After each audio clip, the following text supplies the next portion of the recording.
Welcome back everyone, Train Freak here, and we're going to continue to part 4 of our Operations Pro with JMRI. And if you haven't had a chance to catch parts 1 through 3, I highly suggest it, as that's where we were setting up the basic settings, adding cars, and adding locomotives. Today we are going to go and add locations.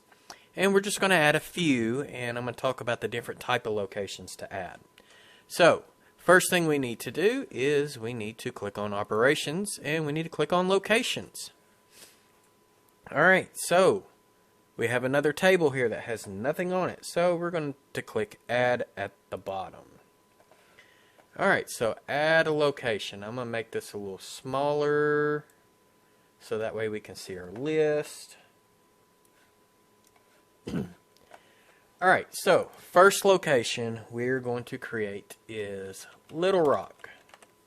We're going to go ahead and start with the Rock Island first. Alright, so let's add this location. So, earlier in, video number 1 where we did the settings, we chose, is our routes going north and south, is it going east and west? And I told you for this layout that we're building, we're actually going all 4 directions. So, Little Rock is going to be with the Rock Island, and it's going to be an east to west transition. So, my Rock Island train is the only train that's going east and west. So, I'm going to go ahead and uncheck north and south, because we don't need it. Now, Little Rock is also staging. So, all of these different types of cars here, types of locomotives, we can go ahead and have checked. It's not going to hurt anything. That means anything can come from and go to Little Rock. Alright, so tracks at this location. It's staging only. Alright. So, with that being said, we're going to add a staging track. This staging track is going to be called Little Rock. The length, this one is actually 100 inches exact, so we can put in 100 inches, and let's add the staging track, and we're going to go ahead and say that it can accept anything and everything. It accepts all roads, it accepts all loads, and it accepts all types of rolling stock and locomotives. Alright, so some of the things to look at the bottom.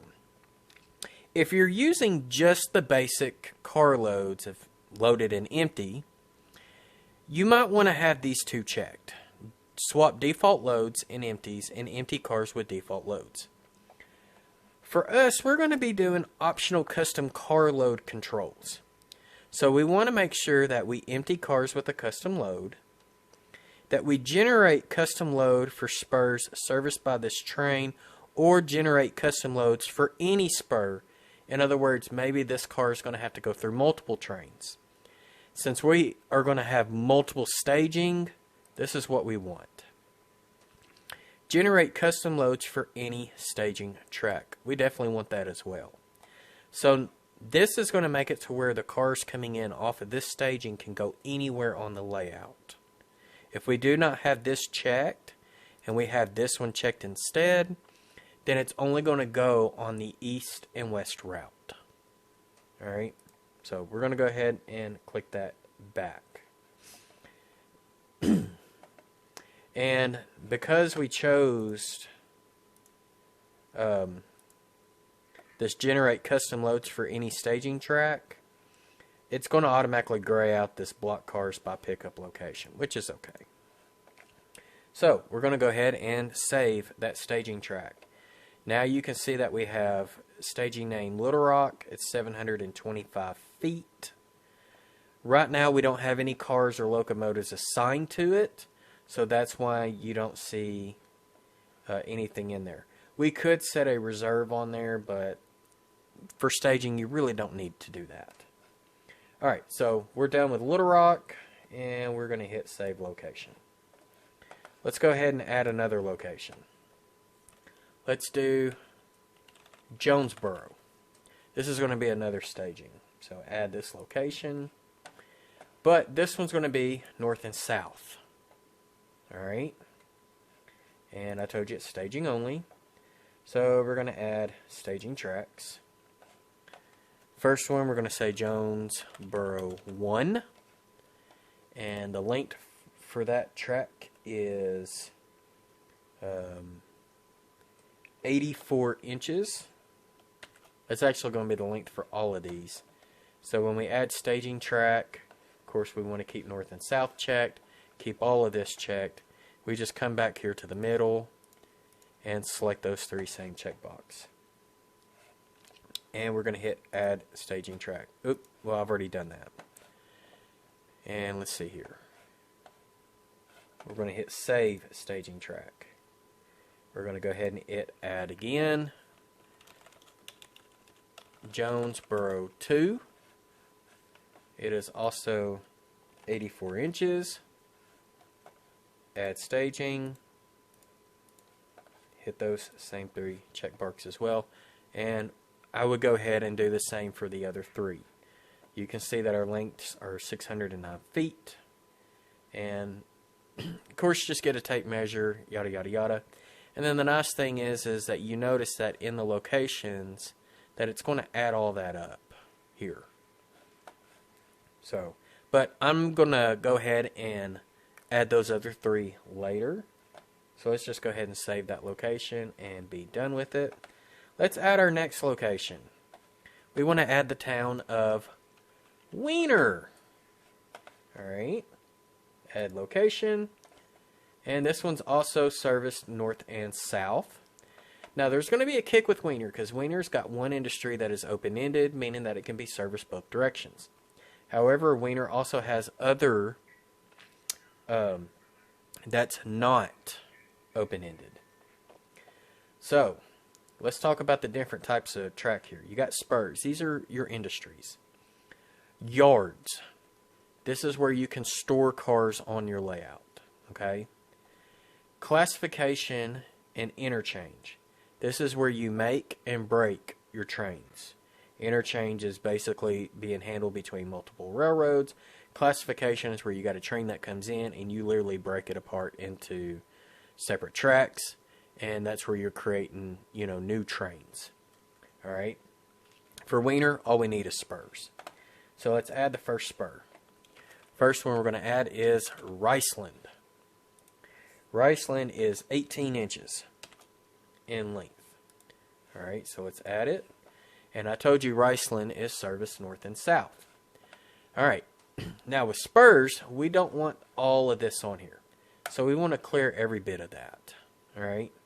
Because Riceland's only going to be accepting grain in boxcars for our era.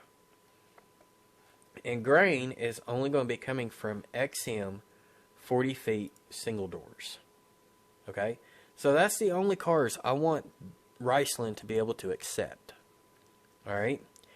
For right now, we're going to go ahead and accept all roads. We're going to go ahead and accept all loads. We will get into this later because we're going to be setting up optional schedules later. So, actually, no, take that back.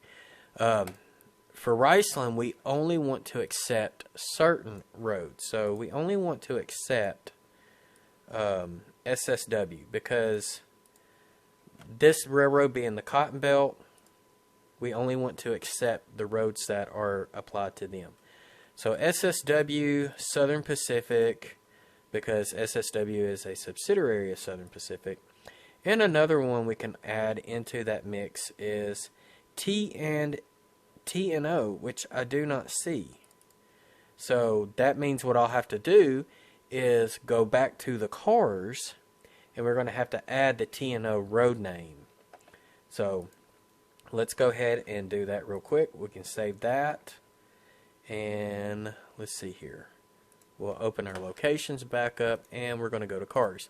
Sometimes you have to kind of flip-flop back and forth. Alright, so, and of course you can see I added a few more cars on here. So I'm going to go to this first car here. We're just going to edit, and we're just going to add TNO.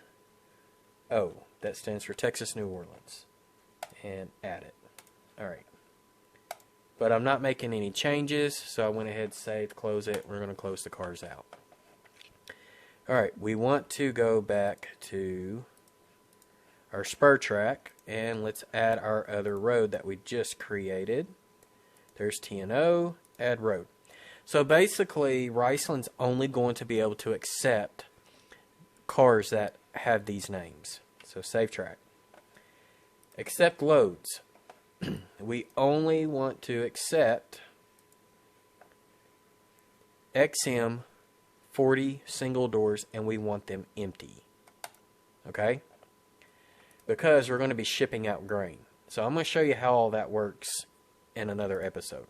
But we're going to go ahead and get this part set up. Alright, so hold cars with custom loads when the spurs are full. Basically, that means that the cars with the custom loads will wait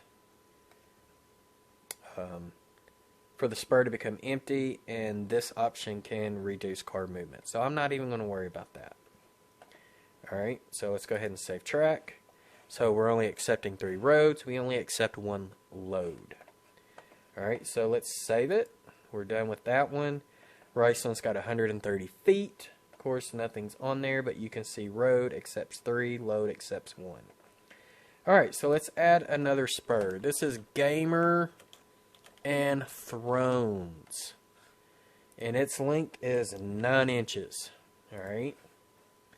Now, Gamer and Thrones is only going to be able to be serviced from trains going southbound. So we're going to uncheck north.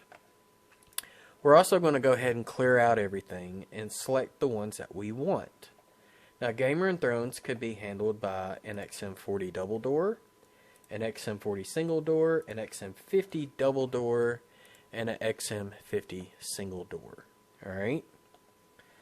Now, let's see. Accepts all loads, all roads. Yes, we will leave that alone, because let's say that we have a shipment of pet noose coming in. We don't know which railroad is supplying that pet noose. So we want to be able to leave, if it's receiving anything besides empty, we want to go ahead and leave all roads enabled. Alright, accept all loads. We only want to accept certain things. And of course you can put in here, you know, the different cars. So we don't need lumber, so we're going to leave the 40 double doors out. Let's see what I have attached to the single doors. We want to accept kaolin. Now sometimes kaolin can be shipped in a tank car, but sometimes they will put them in bins that can be transported by forklift or pallet. So we're going to say that it's done that way. Let's see, 40 double doors, we can add empties in there. So let's see here. What else can we add? Pet noose. So we'll add that load. And pallets. And we can add that load. This is going to help when we start doing custom schedulings. So we do want empty because we could receive an empty box car to ship out furniture. So save track. We're only accepting 4 loads. The rest of this we can just leave. And schedule, like I said, we will come back to that later. So we're going to go ahead and save this spur track. So now that you see that Gamer and Thrones is only 65 feet long. So theoretically a 60-foot box car could go there. Alright, I'm going to go ahead and add Little Rock Cooperage. Right now I don't have it built, so I'm just going to go ahead and make the length 0. We're going to add that. It's also going to be southbound facing, clear all. And for right now, I'm just going to add it in there. We will add all the definitions later. And then tetanus scrap. And actually, tetanus scrap's going to have 2 tracks. But I'm just going to go ahead and get these in the system for the time being. It's also southbound. Clear all them out. Save. And add tetanus scrap 2. Make it 0. Add spur track. It's also southbound. So save spur. Alright, so now we're done with Wiener. And you can see right now Wiener only has 195 feet of trackage. between all of this. Alright, save location, we're done there. And then I would add Hickory Ridge right now, and Hickory Ridge is only going to be northbound. So let's go ahead. Add Hickory Ridge, add location. It's northbound only. So what's pretty cool here is we're just going to go ahead and add one industry. Let's do Shakasit. Fern Co. Yeah, we'll just do it that way. And its length is 12 inches. Alright. Now if you notice, when I add this, because Hickory Ridge is only northbound facing, then only one direction of train can service it. Clear all. Let's go ahead and add these XM options here. And we're going to accept all roads because we will accept some empties. So let's accept only. Let's add some empties in there. We can add some lumber. Lumber would be fine. And let's see, what else are we adding? Don't need any of those. I don't have anything on that one. Don't have anything on that one. So another load that I would need to go back and add would be like textiles or fabric. So let's go ahead and save that track. And let's go ahead and add. Go here to cars. And we're just going to pick a random 40-foot car and edit. And let's see. Where's the loads? That's location and track. Ah, right here. Edit. Let's do textiles. Textiles. And we're going to add it. Save. Save. And I added it to a 40-foot single door. And let's say that we also want it on a 40-foot double door. So we would have to go into that car as well. Nope, that's also a 40-foot single door. Let's see. Here, there's the 40-foot double. So edit here, and we can edit. And, whoops, wrong thing. There we go. Edit here. Textiles, we want to add. Save. Save. And I got a 50-foot double door we can add it to right now. So empty and edit textiles. Add, save, and save. Alright, so now we're done with the cars again. So let's go back into our spur. Now we should be able to add textiles and add that load. So it doesn't necessarily matter what car, it's just looking at loads.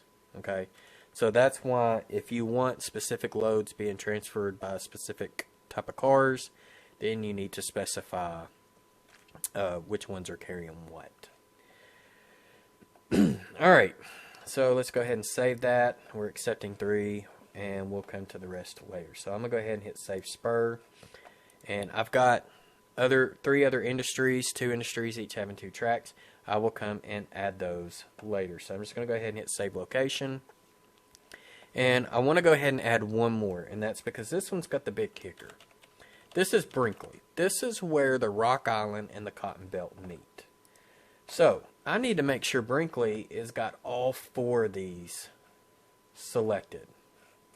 But I also want to clear everything out, and actually no, we need to have everything selected for Brinkley because of the fact that it is an interchange.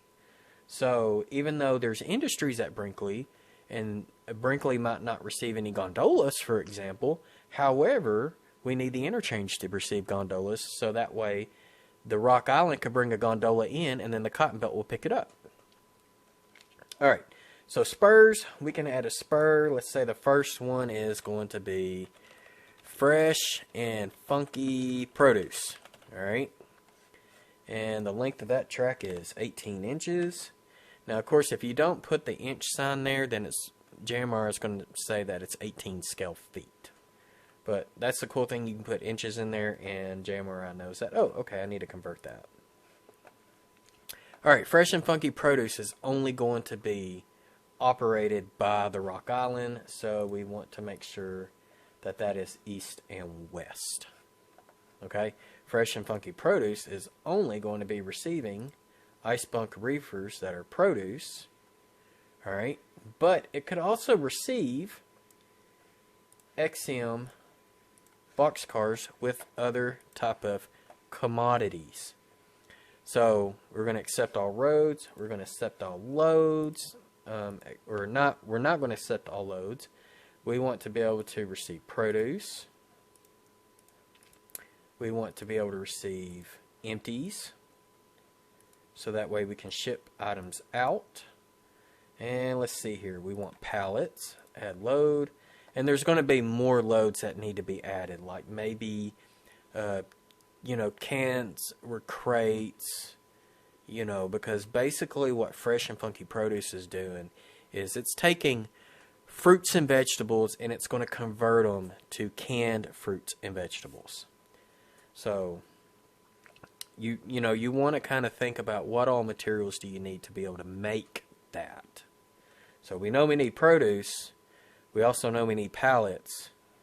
We need empty cars to ship out the canned stuff. And then of course we're going to need wooden crates and cans. I will come and add those later. So I'm just going to go ahead and hit save track. The rest of this we're going to leave alone. So save spur. So Fresh and Funky, now we can go and start adding some classification interchanges. Alright, so add CI. It's got a different look to it, so let's call this interchange 1, and its length is 36 inches or 3 feet. It's actually a little longer than that. I'll have to remeasure once I get it finished put in. So we're going to hit add CI track. This track is serviced by trains in all 4 directions, and the only thing that I do not want to be stationed on these tracks is any locomotives and any cabooses. So we need to take our NE out. I'm looking for it. There it is. Alright. It accepts all roads. It accepts all loads. Pickup order, I'm just going to go ahead and do normal. So save the CI track. We're going to add another interchange 2. And because I can see that this says it's 261 feet, I'll just go ahead and do 261. Add CI. We're going to select normal. However, we're going to take off the caboose. And we're going to take off all of the different type of engines. Save CI. Interchange 3. We're going to do the same thing. 261. Add. And take off all of these. NE. All roads, all loads. Normal.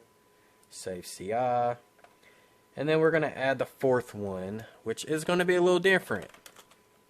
Interchange 4. Still 261 feet. We're going to add it. However, I'm going to go ahead and clear everything, and the only thing I want it to store is the locomotives and caboose. All roads, all loads, normal, and save CI. Alright. So you can see that Brinkley now has classification interchange and spurs. Right now we're at 1174 on trackage, and there's 5 tracks. Save that location. And that's basically all there is to when it adds locations. Eventually, as I expand my railroad, I will be adding more locations. But these are all the locations that I need in order for us to do the next section, which is going to be setting up routes. Actually, the next section we're going to do custom schedules. But eventually we're going to get to the routes, and then once we get our routes done, then we can do trains. So stay tuned to part 2 on locations, which we are going to be working on custom schedules. And when I get ready to do that, I will go ahead and add some more industries in here that we know that's going to be there, and go from there. Okay?